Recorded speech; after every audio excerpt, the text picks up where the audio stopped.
राधे राधे। ओम नमः शिवाय। आज का विषय है मंगला गौरी व्रत कथा।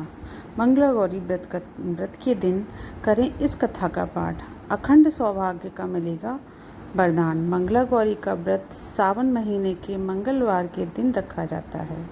यह व्रत माता पार्वती की पूजा को समर्पित है। आइए यहाँ पढ़ें मंगला गौरी व्रत की कथा का पाठ। इस साल सावन महीने की शुरुआत 22 जुलाई 2024 से हो गई है। मंगला गौरी का व्रत सावन महीने के हर मंगलवार को रखा जाता है। इस साल मंगला गौरी का चौथा व्रत यानी 13 अगस्त को रखा जाएगा। मंगला गौरी व्रत के दिन माता पार्वती की विधि पूर्वक पूजा की जाती है।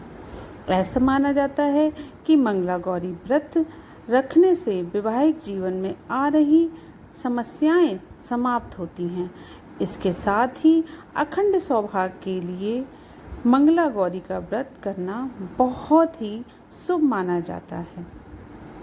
इस दिन सुहागिन महिलाओं द्वारा व्रत रखा जाता है और माता पार्वती की पूजा की जाती है। इसके साथ मंगला गौरी व्रत का पाठ किया जाता है। यहाँ हम मंगला गौरी व्रत की कथा सुनाते हैं। मंगला गौरी व्रत कथा। प्राचीन कथा के अनुसार एक समय में एक शहर में धर्मपाल नाम का एक कारोबारी रहता था।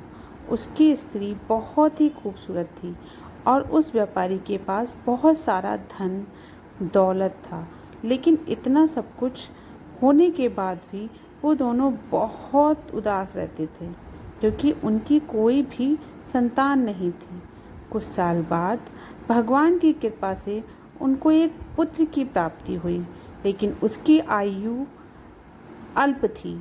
उसको श्राप मिला था कि वो 16 साल की आयु में सांप काटने के कारण मृत्यु को प्राप्त हो जाएगा। संयोग से उस बाल का बाल विवाह हो गया था। उसकी शादी 16 वर्ष की उम्र में हो गई थी। जिस लड़की से उसका विवाह हुआ था उसकी माता मंगला गौरी व्रत किया करती थी। उसने अपनी पुत्री के लिए भी ऐसा वर मांगा था कि वो कभी भी विधवा नहीं हो सकती है। माता मंगला गौरी व्रत रखने से उस बालक की आयु 16 वर्ष से 100 वर्ष की हो गई। तब से ये व्रत अखंड सौभाग्य के लिए किया जाने लगा। जो भी विवाहित नवविवाहित लड़की से इस व्रत को करती है उसके पति की आयु लंबी होती है और वैवाहिक जीवन भी सुख शांति और प्रेम से बढ़ता जाता है। यह थी आज की मंगला गौरी व्रत की कथा। आशा करती हूँ आपको ये कथा अच्छी लगी हो कि तो आप मुझे कमेंट्स करके ज़रूर बताइए और लाइक सब्सक्राइब करना ना भूलें।